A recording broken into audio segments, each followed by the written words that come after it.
यही बालाजी की कृपा का मतलब है, यही सन्यासी बाबा की कृपा का मतलब है।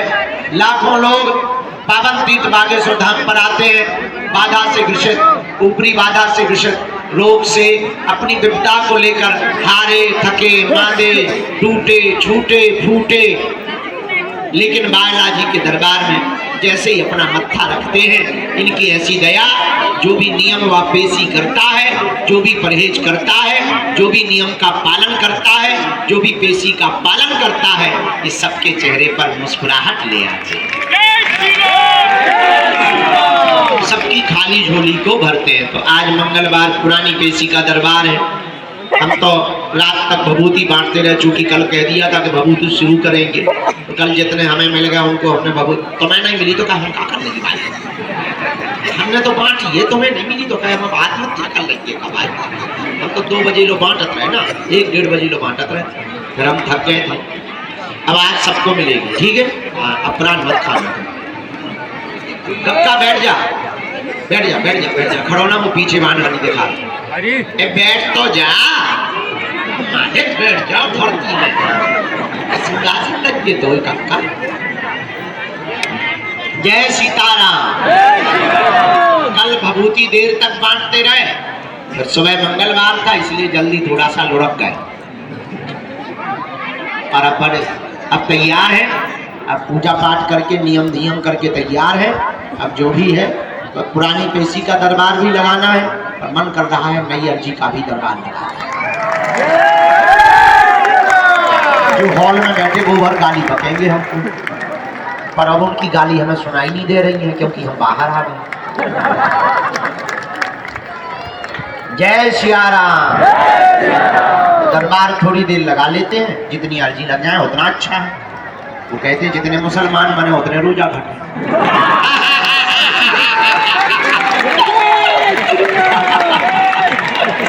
खैर हमारी बात का गलत मत करना प्रचार, क्योंकि तुम लोग न्यूज बनवा देते हो। I am very very not sorry. गाँव में ऐसी कहावत लोग कह देते हैं, हमें को नहीं कहना चाहिए। कहते हैं भाई चुप रहिए, फेविकोल लगा ले अपने। अब आज जो है मंगलवार का दरबार है, हमें कल भी यहाँ रुकना है, कल भी दरबार लगाएंगे। आज भी भभूति बांटेंगे, कल भी बांटेंगे। और हाँ, पर्चा बने या ना बने, आप दरबार में आ गए, नारियल बांध दिया, परिक्रमा लगा लीजिए, दर्शन करें, बालाजी हम विपदा सुना दई, पेशी बार शुरू कर दो, पक्का जाओ, काम हर हाल में होके रहेगा। गाई तो बैठ जा, तो करनी भवानी बैठ, होशियार ना बनी, बैठ जाते बनी ठनी आई तो होशियार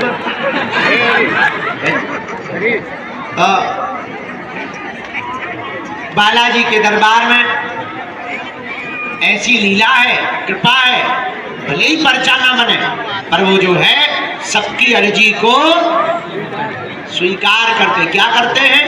कुछ लोग कहते महाराज हमारी अर्जी नहीं लगी।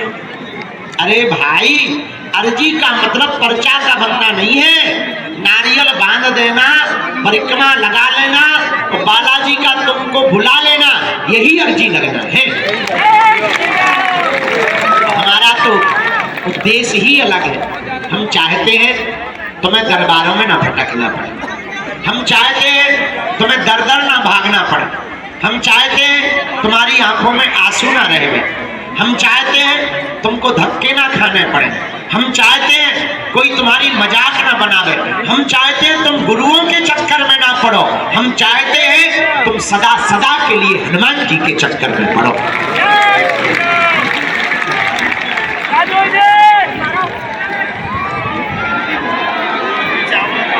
और तुम इस चक्कर में नहीं आओ कि तुम्हारा पर्चा बने, तुम इस चक्कर में आओ कि तुम्हें बालाजी मिल जाए, क्योंकि पर्चा से तो तुम्हारी कुछ समस्याओं का समाधान होगा, पर अगर तुम्हें सन्यासी बाबा प्राप्त हो गए, तुम्हें बालाजी प्राप्त हो गए, तो तुम्हारी आने वाली पीढ़ियां भी सदा सदा एक ही वृक्ष के नीचे छाया लेगी।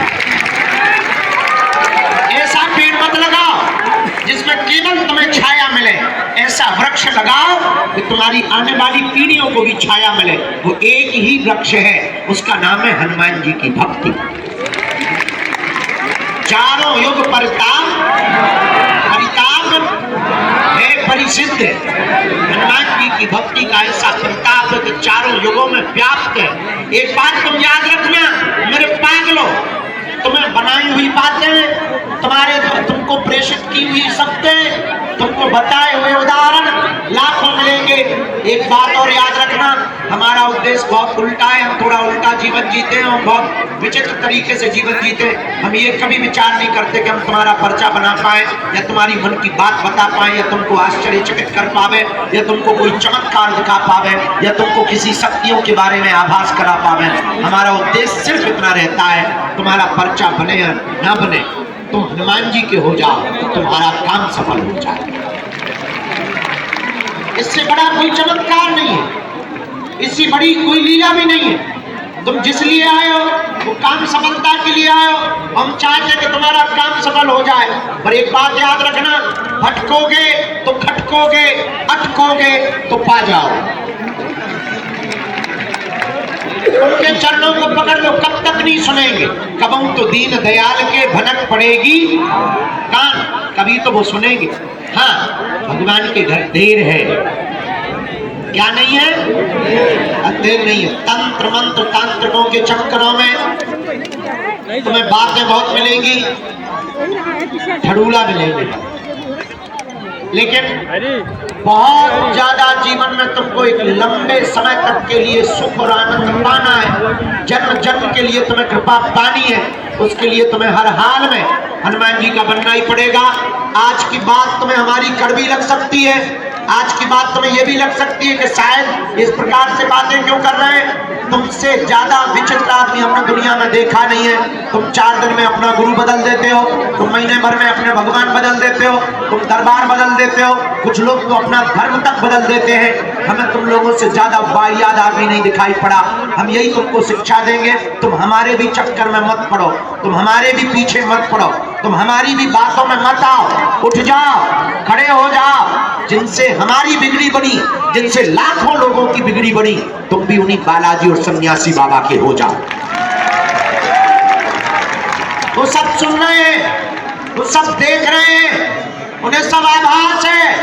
और तुम ये मत समझो कि तुम्हारी पुकार उन तक पहुंची नहीं। वो देख रहे हैं कि तुम्हारा धैर्य कितना है, वो देख रहे हैं कि तुम कब तक नहीं अधैर्य होते हो, वो देख रहे हैं कि तुम कितने क्षण के अंतिम क्षण तक टिकते हो, वो देख रहे हैं कि तुम्हारी श्रद्धा और आस्था कितनी मजबूत है। इसलिए डगो मत, डिगो मत। और जरूरी नहीं तुम बागेश्वर धाम आओ, तुम्हें हमारे जैसा आदमी भी नहीं मिलेगा। जरूरी नहीं तुम बागेश्वर धाम आओ, तुम जहां रहो वहां से भक्ति करो, वही तुम्हारे लिए बागेश्वर बालाजी, वही तुम्हें सन्यासी बाबा है, वही तुम्हें दादा गुरु है। जब तुम्हारी क्षमता हो जाए, जब तुम्हारे जेब में व्यवस्था हो जाए केवल आने की, जब वो पुकार लगा दे, तब दौड़े दौड़े उनकी चरण शरण में चले आना। हम तुम्हें दावे के साथ कहते हैं कि तुम्हें हम पूरी जिंदगी क्या, कई जन्म भी ना मिले, तब भी तुम्हारा कोई काम नहीं रुक सकता। काम तो तुम्हारा होकर के रहेगा, क्योंकि काम तो उन्हें करना है। जिन्हें करना है तुम उन्हें पकड़ो, जिन्हें कृपा करनी है तुम उन्हें पकड़ो। हमें तो कुछ करना नहीं है, हम तो खाली खोखला है, खाली मशीन है, उल्लूनाथ आदमी है, महापागल आदमी है, अनपढ़ गवार गांव के देहाती है। हमें तो जो काम सौंपा गया उनके द्वारा कि तुम्हें ये करना है, तुम्हें हिंदुओं को जगाना है, तुम्हें खोई हुई आस्था को वापस लाना है, बस वो काम में लग गए। और कोई हमारा काम ही नहीं है। हमारा काम केवल तुम्हें हनुमान जी से जोड़ना है, बाकी का काम उनका। एक बात और हम तुम्हें बता दें, अगर वो काम सफल नहीं करेंगे तो नाक हमारी नहीं कटनी, उनकी कटनी है। हमसे ज्यादा अपनी नाक की चिंता उन्हें, क्योंकि बड़ी नाक वाले वो है, हम नहीं है। हमारी कोई नाक क्या है, हमें अपनी औकात पता है कि क्या थी और क्या है। हम अपनी औकात को बहुत अच्छे तरीके से जानते हैं। जो भी कृपा कर रहे हैं, जो भी नाम है वो हनुमान जी का है। तुम चिंता मत करो, तुम्हारे काम की चिंता, तुम्हारी सफलता की चिंता, तुम पर कृपा करने की चिंता तुमसे ज्यादा बालाजी को है, क्योंकि उन्हें अपने नाम की पड़ी है। इनके घर देर है, क्या नहीं है? जोर से बोलो। इसलिए किसके चरण पकड़ना है? जोर से बोलो। एक बात बात से तुम्हें बात समझ में आ जाएगी। बहुत से लोग कहते कि हम पर भगवान की कृपा क्यों नहीं होती। जरा माइक तेज करो, एक बात से बात समझ आ जाएगी। एक छोटा सा उदाहरण हम तुमको देते हैं। किसी गांव में एक आदमी रहता था, जोरू का गुलाम, लुगाई का गुलाम। होते भी है, ऐसी कोई बड़ी बात नहीं है। वो लुगाई का बहुत आज्ञाकारी था, जैसे कई चेले होते ना गुरु का आज्ञाकारी। लुगाई का बहुत आज्ञाकारी पति था। किसी गांव में रहता था, बरसात का मौसम आया तो वो मार्केट जा रहा था। तो पत्नी ने पूछा कि कहाँ जा रहे हो? उसने कहा कि मैं मार्केट जा रहा हूँ। पत्नी ने कहा सुनो, बरसात आ गई है, छाता की जरूरत पड़ेगी, एक तुम छाता खरीद लाओ। पति ने कहा कौन सी बड़ी बात, मैं जाके ले आता हूँ। चूंकि आज्ञाकारी था। पर पत्नी ने कहा सुनो, मार्केट में सब ठगने वाले रहते, महा ठगुआ, तुम जो भी छाता लेना आधी कीमत पर लेके आना। अगर वो 20 बताएं तो तुम 10 में लाना और 10 ही बोलना, क्योंकि वो हमेशा डबल बोलते, दुगना बोलते। तुम ठग मत जाना, सीधे साधे आदमी। और पतियों को इसी बात पे बुद्धू बनाया जाता है कि मेरा पति बड़ा सीधा। पतियों को बुद्धू बनाने का बहुत सरल तरीका है। पत्नियां ये भर कह दें कितने सीधे हो, पति बुद्धू बन जाता है पूरी जिंदगी भर। कई बार तो पति खुद बुद्धू क्या, ससुर आता है देखने के लिए, हो गए लड़का कितना सीधा है, और बेचारा बुद्धू बन जाता है। हाँ, गाय जैसा है, गाय जैसी तो देवियां होती है। तो बेचारा पति बोला तुम ठीक कहती हो, मैं सीधा आदमी हूं। तो पत्नी ने कहा कि तुम छाता लेना तो जा रहे हो, आधे रेट में लेके आना, खबरदार। पति गया, मार्केट पहुंचा, दुकान पर एक छाता देखा। उसने कहा कि इसका प्राइस क्या है, इसका रुपया क्या है, इसका मूल्य क्या, खुदरा मूल्य क्या है। दुकानदार ने कहा कि 16 रुपया, सस्ता जमाना था, पुराना जमाना था, 16 रुपये में मिलेगा। इसने कहा कि यार बड़े मूर्ख आदमी हो, 16 रुपया तो बहुत होते हैं, हम तो 8 रुपया देंगे। चूंकि पत्नी की यही आज्ञा थी, हम तो 8 रुपया देंगे। दुकानदार बोला कि तुम्हारा दिमाग खराब है, 8 रुपया में तो नहीं आ पाएगा। एक काम करो, ना तुम्हारी ना हमारी 14 रुपया दे दो। पति बोला तब तो हम 7 दें। वो आदमी बोला तब तो हम 7 रुपया देंगे। दुकानदार बोला क्या खा पी के आए हो सुबह सुबह से? हम घटा रहे तो तुम भी घटा रहे, तुम्हें बढ़ाना चाहिए। चलो अब सुबह सुबह से हमारी बोनी मत खराब करो। एक काम करो, 12 रुपया आय का आय दाम लगेगा, 1 रुपया कम नहीं लगेगा, 1 पैसा नहीं कम। बोले फिर तो हम 6 में ले। दुकानदार बोला यार भाग रहे हो, तुम्हारा दिमाग खराब है, ऐसे कोई लेता है? हमारी बोनी खराब कर रहे हो, शर्म नहीं आती तुम्हें? सुबह सुबह आ गए प्राण खाने के लिए। चलो हटाओ, 2 रुपए का हम घाटा सहे, 10 रुपया में ले जाओ। तो 5 रुपया। दुकानदार को बड़ा गुस्सा चढ़ा, उसने छाता फेंक के मारा कि तू फ्री में ले जा। 5 क्यों देता है, फ्री में ले जा। ये बोला फिर तो हम 2 लेंगे। अब पूरे दिन दुकानों में घूमता रहा, एक छोटी सी वस्तु छाता नहीं उसके लिए ले ही नहीं पाया, मिली ही नहीं। पता है क्यों? क्योंकि वो एक भाव पे नहीं टिका। एक भाव पर न टिकने के कारण मार्केट की दुकानों से एक छोटी सी वस्तु छाता नहीं मिल पाया, छाता नहीं खरीद पाया। और तुम एक भाव पर बिना टिके परमात्मा को या हनुमान जी को पा पाओ। जब छाता तुम्हें एक भाव पर टिके बिना नहीं मिल सकता है, तो क्या ये परमात्मा तुम्हें एक भाव पर बिना टिके मिलेगा? नॉट पॉसिबल, संभव नहीं है। इसलिए मेरे पागलों, तुम्हें ये कहानी बता के हम तुम्हें जगाना और बताना चाह रहे कि भटकोगे तो अटकोगे, अगर तुम अटकोगे तो पा जाओ। अटकोगे लेकिन तुम्हें अटकना पड़ेगा। और हो सकता तुम्हारी मनोदशा ऐसी हो जाए, मनोवैज्ञानिक कहते हैं, विदेशी दार्शनिक भी कहते हैं कि कई बार बहुत बार जब धक्के खा लेते हैं तो आदमी का भगवान से भरोसा उठ जाता है, डॉक्टरों से उठ जाता है, गुरुओं से उठ जाता है, टीचर्स से उठ जाता है, पड़ोसियों से उठ जाता है। बहुत धक्के खा लेने के बाद भरोसा उठ जाता है। हो सकता तुम्हारा भरोसा उठ जाए और तुम्हें भगवान पे भरोसा ना हो, और कई बार भगवान तुम्हें मिल भी जाए तब भी तुम्हें लगे अरे कैसा है। हो सकता तुम असली हीरा को पत्थरों की तरह फेंकते रहो। इस बात से यूं ही समझो कि कथा से तुम्हें ये बात समझ आएगी। फिर दरबार लगाते। किसी गांव में एक राजा रहता था। राजा बहुत सम्राट था और पहुंचा हुआ राजा था, उससे सब मिलने के लिए आते थे। और आपने शायद एक कहानी सुनी हो, बहुत प्रसिद्ध कहानी रही, एक पुस्तक चली थी बहुत पहले, आपने उसको पढ़ा होगा, हमने तो बहुत पढ़ा, बेताल पच्चीसी। बेताल पच्चीसी की कहानी आपने पढ़ी होगी कि बेताल वो पीछे चिपक जाता है। उसका सीरियल भी बाद में बना, टीवी पिक्चरों में उसका सीरियल भी बहुत आया। बेताल पच्चीसी नाम की पुस्तक छपी थी, उसमें एक कहानी बहुत अद्भुत थी, वो हमें बहुत काम की लगी कि एक बार विक्रमादित्य राजा बैठे हुए थे, उसी समय कोई फक्कड़ महात्मा, फकीर गांव के महात्मा आए। राजा रोज सुबह बैठते थे, लोग उपहार लाते थे, कोई माला लाता था, कोई पैसा लाता था, कोई मोले लाता था, कोई सोना लाता था। राजा अपने मंत्री को देता जाता था, राज को उसमें लिपटा जाता था। एक साधु आया, उसने एक फल दिया, राजा ने लेने से मना नहीं किया। साधु की उंगलियां देखकर लगा कि ये कोई पागल आदमी है, गांव का आदमी है, ये तो साधु महात्मा, और अब इनसे क्या बात करनी है, और इनसे लेना भी नहीं चाहिए, पर फल दे रहा है तो मना नहीं करनी चाहिए। फल ले लिया, मंत्री को दे दिया। न साधु ने बात की, न राजा ने बात की। और आप आश्चर्यचकित रहेंगे कि वो महात्मा रोज आया, रोज एक फल देता और चला जाता। राजा रोज फल लेता, रख लेता, न महात्मा ने बात की, न राजा ने बात की। 10 साल गुजर गए फल देते देते।